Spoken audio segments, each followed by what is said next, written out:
Hi, I'm Daniel Andrews, owner and creator of the DAN Show, and welcome to my latest 2022 NFL preview video. Today, I'm breaking down the New England Patriots. Now, if this is your first time here and you like football, make sure you hit that subscribe button. Join the growing community of football junkies and fans of all 32 NFL teams.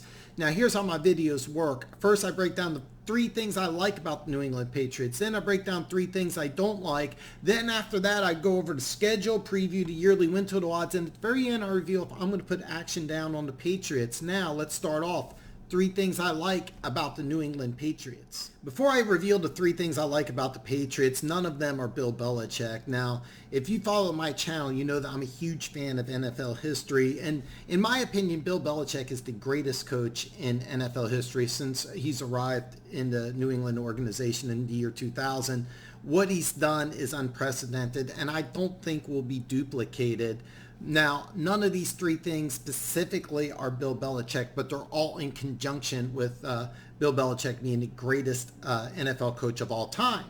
So now that I got that out of the way, first thing I like about the Patriots is their front 7. The Patriots defense was 2nd in points allowed and 4th in yards. And last year they used a 2nd round pick on Christian Barmore. Now he only started 2 games, but he played in all 17. He had 46 tackles, 1.5 sacks. This was a redshirt sophomore coming out of Alabama. And this is a kid with a ton of potential. He just turned 23. I expect him to have a bigger impact on the defense this year. And then you also have 2020 second round pick Josh Uche, a player who probably could have gone in the first round. It's just teams didn't really know what to do with him because he played multiple positions in college. He was just somebody with a plus athleticism, but didn't really have a defined roles. He was injured part of last year. He's another guy I think that will have a bigger impact in 2022. You also have Raquan McMillan. He was injured in preseason last year. He's off the PUP list. He's practicing. He could have an impact. And then an under the radar move was for Mac Wilson. Somebody's going to add speed to this linebacking core, and that's a perfect segue into the second thing I like about the New England Patriots is that this offseason they added some speed to the team. They didn't just add speed to one unit, they added speed to the whole team.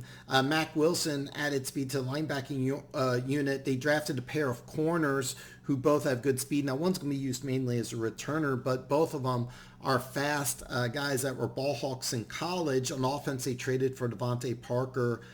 He's always had really good deep speed. They drafted Tyquan Thornton, who ran the fastest 40 time at the combine last year. And they drafted Pierce Strong, who ran the fastest 40 time for running backs at the last year's combine.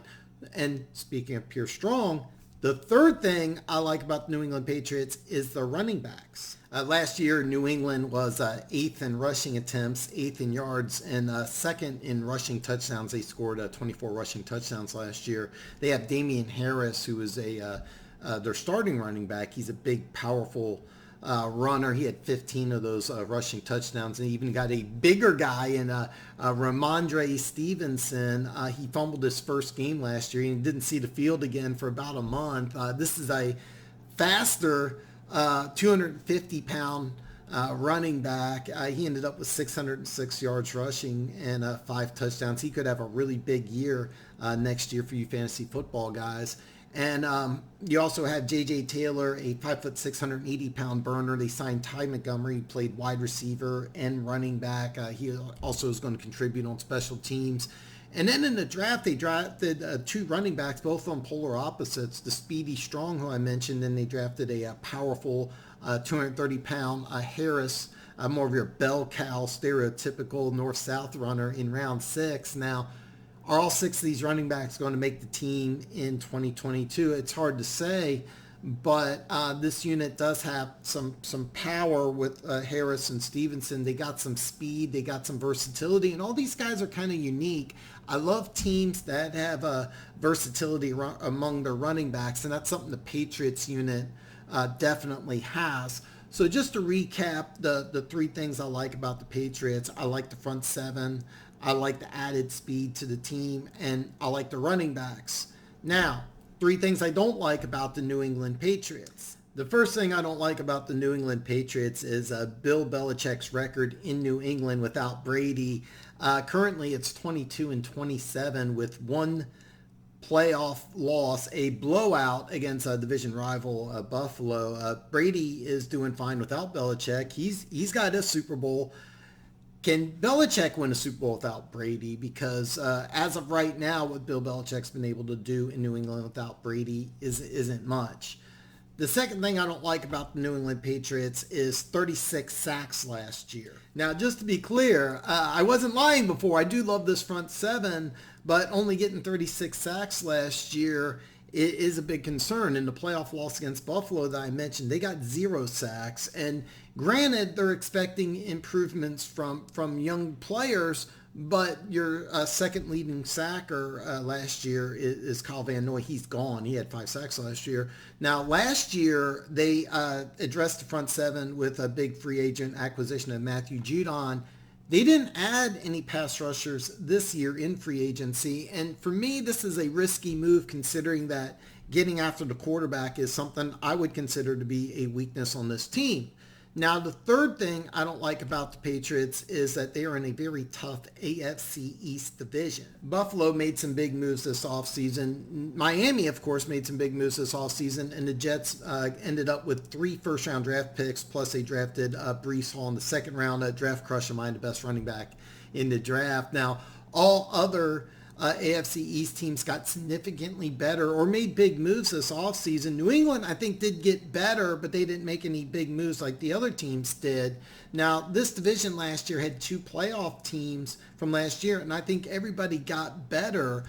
Going into 2022 is one of the more underrated divisions in the National Football League. And keep in mind, they had 2 playoff teams from last year. Are they going to have 2 again this year? Or are they going to have 3? Who knows? It very well could be, because all of these teams, I think, got better this offseason. So just to recap the 3 things I don't like about New England Patriots, you got Belichick's record without Brady.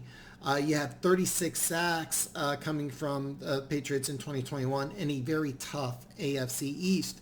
Now, let's break down the schedule. I'll go over the yearly win total odds, and then I'm going to reveal if I'm going to put action down on the Patriots. New England's schedule starts off pretty tough. Out of their first 4 games, 3 are on the road, and the lone home game is a tough one against Baltimore. Now, their next 4 games are very favorable. They got 2 winnable home games, and they go to Cleveland week 6. Now, as I'm making this video, Deshaun Watson's out for the first 6 weeks. This is, of course, is subject to change. And then they have a road game against the Jets as well. The Patriots realistically could sweep their next 4 opponents. Realistically, I could see New England starting off the season, the first 8 weeks at 5-3, and then you have a week 9 game against the Colts at home. I'm going to circle this game here and come back to it.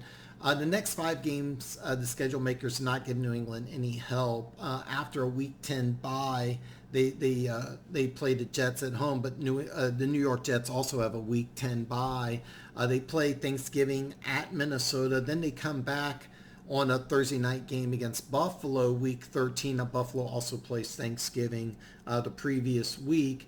Now, normally when a team plays Thursday, the previous week, they get a few extra days. That's not the case here because Arizona has a bye week 13. So when you're playing Buffalo on Thursday night, Arizona has a bye.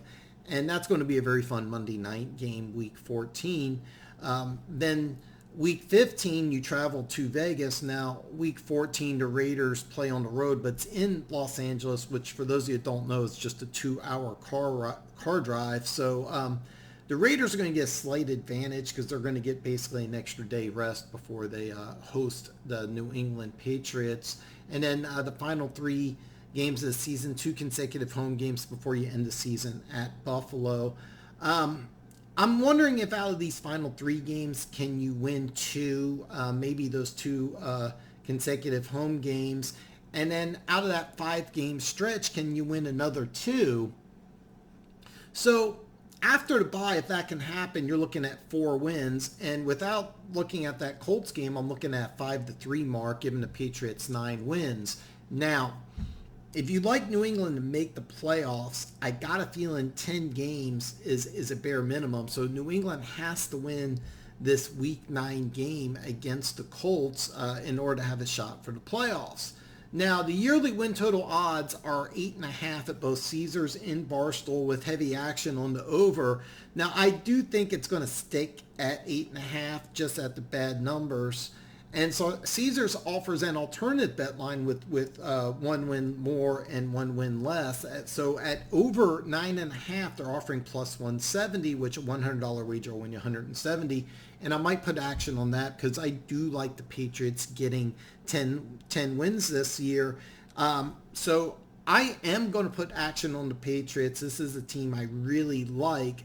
But again, this is my opinion. This is what I think. I really want to hear from you. Drop a comment below and let's talk football.